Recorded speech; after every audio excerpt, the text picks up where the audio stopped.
Tea கடை kitchen சொந்தங்களுக்கு வணக்கம். இன்றைக்கி ஒரு அருமையான டேஸ்ட்டில் கடைகளில் வாங்குற மாதிரி ஒரு சூப்பரான தீபாவளி மிக்சர் எப்படி செய்யலான்னு தான் நம்ம இன்றைக்கி பார்க்க போகிறோம். நம்ம இன்றைக்கி கொஞ்சம் அளவுகளில் எடுத்து பண்ணியிருக்கிறோம். இந்தளவுக்கு செஞ்சாலே நமக்கு நிறைய மிக்சர் கிடைக்கும். நீங்கள் தீபாவளிக்கு பலகாரங்கள் செஞ்சு உங்கள் சொந்த பந்தங்களுக்கு கொடுக்கணும்னு நினச்சிங்கன்னா இந்த மிக்சரை கண்டிப்பாக சேர்த்துக்கோங்க. ஏன்னா இந்தளவுக்கு ரெடி பண்ணிங்கன்னா அவங்களுக்கு எல்லாருக்கும் கொடுத்தது போக உங்களுக்கும் நிறையவே மிக்சர் இருக்கும். வணக்கம், நீங்கள் நம்ம டீ கடை கிச்சனில் தீபாவளி மிக்சர் தான் பார்க்க போகிறோம். மிக்சர் அப்படின்னாலே ஒரு டேஸ்ட் நல்லா செம்மையாக இருக்கும். அந்த மிக்சரை நம்ம எப்படி பண்ணணும், ரொம்ப ஈஸியாக பண்ணணும் அப்படின்னு தான் பார்க்க போகிறோம். நம்ம அதுக்கு இன்றைக்கி 200 கிராம் கடலை மாவை எடுத்து நல்லா ஜலிச்சு வச்சுருக்கோம். அந்த கடலை மாவை சின்ன மிக்சிங் பவுலில் சேர்த்துடலாம். நான் இன்றைக்கி எல்லாமே வெயிட் கணக்கில் தான் சொல்கிறேன், நீங்கள் வெயிட் கணக்கில் எடுத்துக்கோங்க. இதில் ஒரு 2 பிஞ்ச் அளவு மட்டும் உப்பு, தூள் உப்பு, ஒரு 50 கிராம் அரிசி மாவு, பச்சரிசி மாவு, சாதாரண நம்ம கடையில் வாங்குகிற பச்சரிசி மாவு தான், ஒரு 50 கிராம் மட்டும் சேர்த்துக்கோங்க. ஒரு 1/4 டீஸ்பூனு மஞ்சள் தூள், அது வெறும் கலருக்காக மட்டும்தான். இப்போ சேர்த்துட்டு மாவோட ஒரு தடவை நல்லா கலந்து கொடுத்துடலாம். கலந்து வச்ச மாவில் ஒரு 100 ml தண்ணி சேர்த்துக்கலாம். சேர்த்துட்டு விஸ்க் வச்சு நல்லா கலந்து கொடுங்க. இப்போ நம்ம கொஞ்சமாக தண்ணி சேர்த்து இந்த மாதிரி கொஞ்சம் கெட்டியாக கரைச்சி போகிறது தான் நமக்கு அந்த உருண்டை கட்டி இல்லாமல் நமக்கு கரைஞ்சி வரும். அதனால் இப்போ மறுபடியும் ஒரு 100 ml தண்ணி சேர்த்து லூஸ் பண்ணிக்கலாம். காராபூந்தி நல்லா ட்ராப்பாக விழுகிற மாதிரி நம்ம அதை கலந்துக்கணும். மாவு நமக்கு மொத்தமாக 300 ml தண்ணி சேர்த்து மாவு நல்லா கரைச்சாச்சு. இந்த மாதிரி இருக்கணும். கரைச்சி நம்ம அப்படியே ஃப்ளோவாக வரணும். அப்படி எடுத்து பார்க்கும்போது ஃப்ளோவாக வரணும். அப்படின்னா தான் நமக்கு கரண்டியில் எடுத்து ஊற்றும் போது நல்லா காராபூந்தி நல்லா ட்ராப்பாக விழுகும், முத்தாக விழுகும். அந்த அளவுக்கு நம்ம மாவை இந்த மாதிரி கரைச்சி ரெடியாக எடுத்து வச்சுக்கிறணும். காராபூந்திக்கு மாவு ரெடியாக இருக்குது. எண்ணெய் நல்லா இந்த கடாயில், நல்லா அகலமான கடாயில் எண்ணெய் ஊற்றியாச்சு. எண்ணெய் நல்லா சூடாயிடணும், லேசாக ஆவி பறக்க சூடாயிடணும். அடுப்பு ஹை ஃப்ளேம்லேயே வச்சுக்கோங்க. இப்போ நமக்கு நல்லா எண்ணெய் சூடாகி வந்துருச்சு. இப்போ நம்ம காராபூந்தி போட போகிறோம். இப்போ நம்ம வீட்டில் வச்சுருக்கக்கூடிய இது ஜல்லிக்கரண்டி தான். அந்த ஜல்லிக்கரண்டியில் இந்த மாதிரி நல்லா தனித்தனியாக ஓட்ட உள்ளதாக எடுத்துக்கணும். இப்போ நம்ம ஒரு கைட்ட கரண்டியை பிடிச்சிக்கிட்டு இங்கே மாவு ரெடியாக கலந்து வச்சுருக்கோம்ல, இந்த மாதிரி டம்ளரில் ஊற்றிக்கிட்டிங்கன்னா கொஞ்சம் ஈஸியாக இருக்கும். இப்போ நம்ம அப்படியே மாவை பரவலாக கரண்டிக்குள்ளேயே ஊற்றுங்க. எல்லாமே ஊற்ற வேண்டாம், எந்த அளவுக்கு பிடிக்குமோ அந்த அளவுக்கு ஊற்றிட்டு லேசாக அப்படி கரண்டியோட அந்த காம்பு பகுதியை நல்லா தட்டி கொடுத்தீங்கன்னா நல்லா பாலாக உருண்டு உள்ளே விழுந்துக்கிட்டே இருக்கும். இது போல் தட்டி கொடுத்துட்டிங்கன்னா நல்லா ட்ராப்பாக உள்ளே ஆரம்பிச்சிடும். முத்தாக போட்டாச்சு. போட்டுட்டு நல்லா முள்ளு வெந்துக்கிட்டே இருக்குது. இப்போ நம்ம லேசாக ஜல்லிக்கரண்டி வச்சு நல்லா கலந்து விட்டுக்கிடலாம். காராபூந்தி நல்லா நம்ம எடுக்கும் போதே நல்லா மொறுன்னு எடுத்துடணும். இப்போ நல்லா சூடான எண்ணெயில் நம்ம காராபூந்தி ஊற்றி நல்லா பொரிஞ்சு வந்துருச்சு. கிட்டத்தட்ட நமக்கு ஒரு 2லேருந்து 2.5 நிமிஷம் ஆகும் இது ரெடி ஆகிறதுக்கு. நல்லா பொரிஞ்சு வந்துருச்சு. இந்த அளவுக்கு நல்லா பொரிஞ்சு வந்தோடனே எல்லாத்தையும் நம்ம அரிச்சு எடுத்துடலாம். நல்லா இந்த மாதிரி சலன்னு பொரிஞ்சு வந்துடணும். இப்படி நம்ம எடுத்து பார்த்தோம்னா நல்லா உடையணும். இந்த அளவுக்கு உடையணும். அதான் நம்ம காராபூந்தி நல்லா மொறுன்னு வரும். இப்போ நம்ம எல்லாத்தையும் அரிச்சு தனியாக எடுத்து வச்சிடலாம். இப்போ ஜல்லிக்கரண்டியில் நம்ம 2வது ஊற்றும் போது இந்த மாதிரி மாவை வலிச்சிடணும். அடிப்பக்கத்தையும் சரி மேல் பக்கத்தையும் சரி நல்லா வலிச்சிடணும். எண்ணெயோட சூடு மேலே பட்டு லைட்டாக அந்த மாதிரி ஓட்டைகளை அடைச்சிருக்கும். அதனால் நம்ம வலிச்சு எடுத்துட்டோம்னா தான் அடுத்து நம்ம ஊற்றும் போது நல்லா முத்தாக விழுகிறதுக்கு நல்லா இருக்கும். 2வது ரவுண்டு நம்ம ஊற்றிக்கலாம். இதே போல் மீதம் இருக்கிறதையும் நம்ம சொன்ன மெத்தடில் சூப்பரான ஒரு காராபூந்தியாக நல்லா மொறுன்னு பொரிச்சு எடுத்து தனியாக வச்சு ஆற வச்சுருங்க. காராபூந்தி பொரிச்சாச்சு. அடுத்து ஓம்பொடி பண்ணணும். ஓம்பொடி பண்ணுறதுக்கு நம்ம இந்த சின்ன பவுலில் ஒரு 200 கிராம் கடலை மாவு எடுத்து வச்சுருக்கோம். 200 கிராம் கடலை மாவு சலிச்சு வச்சுருக்கோம். அதோடு சேர்த்து ஒரு 50 கிராம் அரிசி மாவு, அதையும் நம்ம சாதாரண பச்சரிசி மாவு தான் உள்ளே சேர்த்தாச்சு. சேர்த்துட்டு ஒரு 1/4 டீஸ்பூனு தூள் உப்பு, மஞ்சள் தூள் ஒரு 1/4 டீஸ்பூனு கலருக்காக மட்டும். மாவு ஒரு தடவை நல்லா கலந்து விட்டுக்கிடலாம். தேவையான அளவு தண்ணி சேர்த்து ஓம்பொடி புளிகிற அளவுக்கு நம்ம மாவை பக்குவமாக பிசைஞ்சுக்கிறணும். இப்போ ஒரு 100 ml தண்ணி சேர்த்துக்கலாம். சேர்த்துட்டு நல்லா பிசைஞ்சு கொடுங்க. கொஞ்சமாக தண்ணி சேர்த்துக்கலாம். அடுத்து ஒரு 50 ml தண்ணி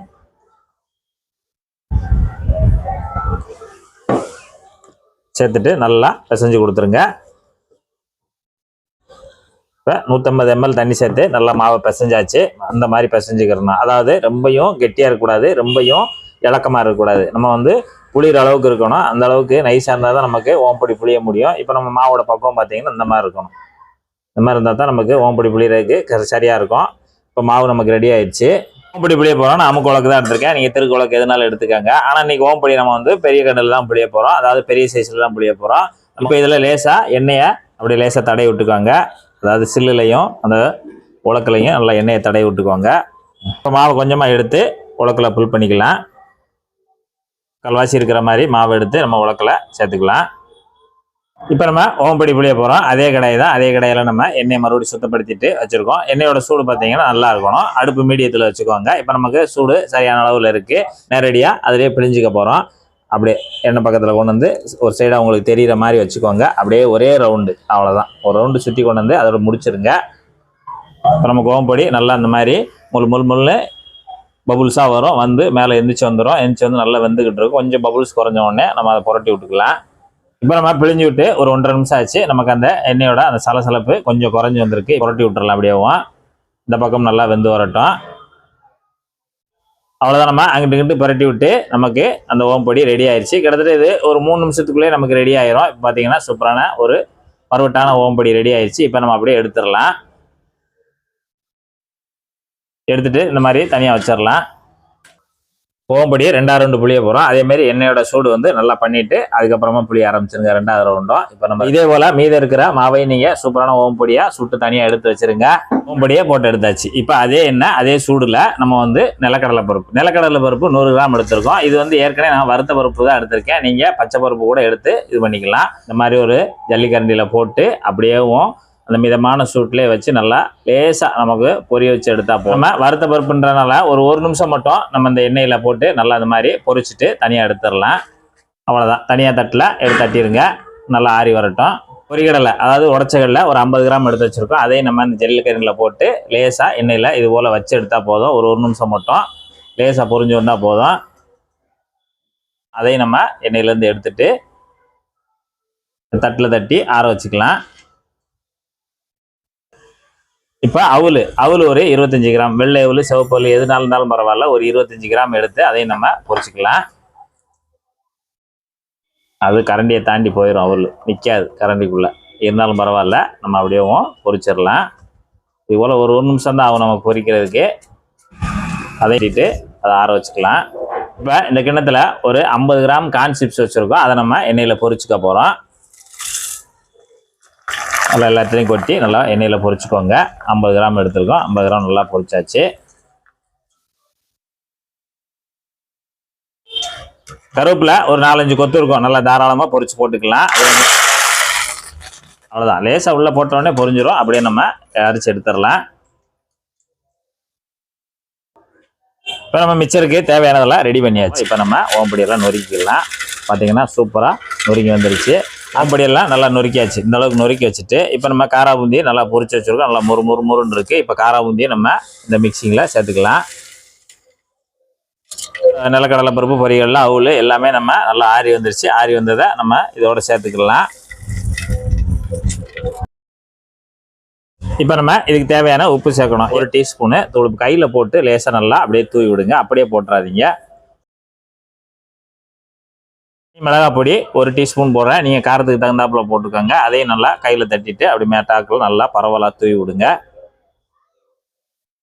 பெருங்காயத்தூள் ஒரு 1/4 டீஸ்பூனு, அதையும் நல்லா பரவலாக மேலே நல்லா தூவி விடுங்க.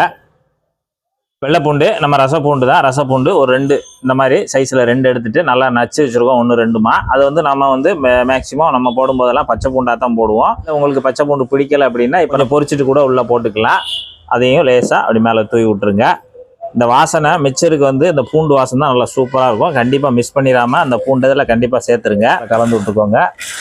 அவ்வளோதான். நமக்கு ஒரு சூப்பரான மிக்சர் ரெடி ஆயிரும்.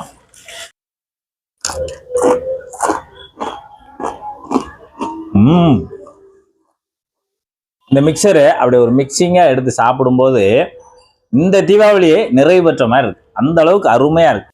நீங்களும் இதே போல் ஒரு மிக்சர் செய்து சாப்பிட்டு பார்த்துட்டு எப்படி வந்ததுன்றதை மறக்காம கமெண்ட்ல சொல்லுங்க. நன்றி, வணக்கம்.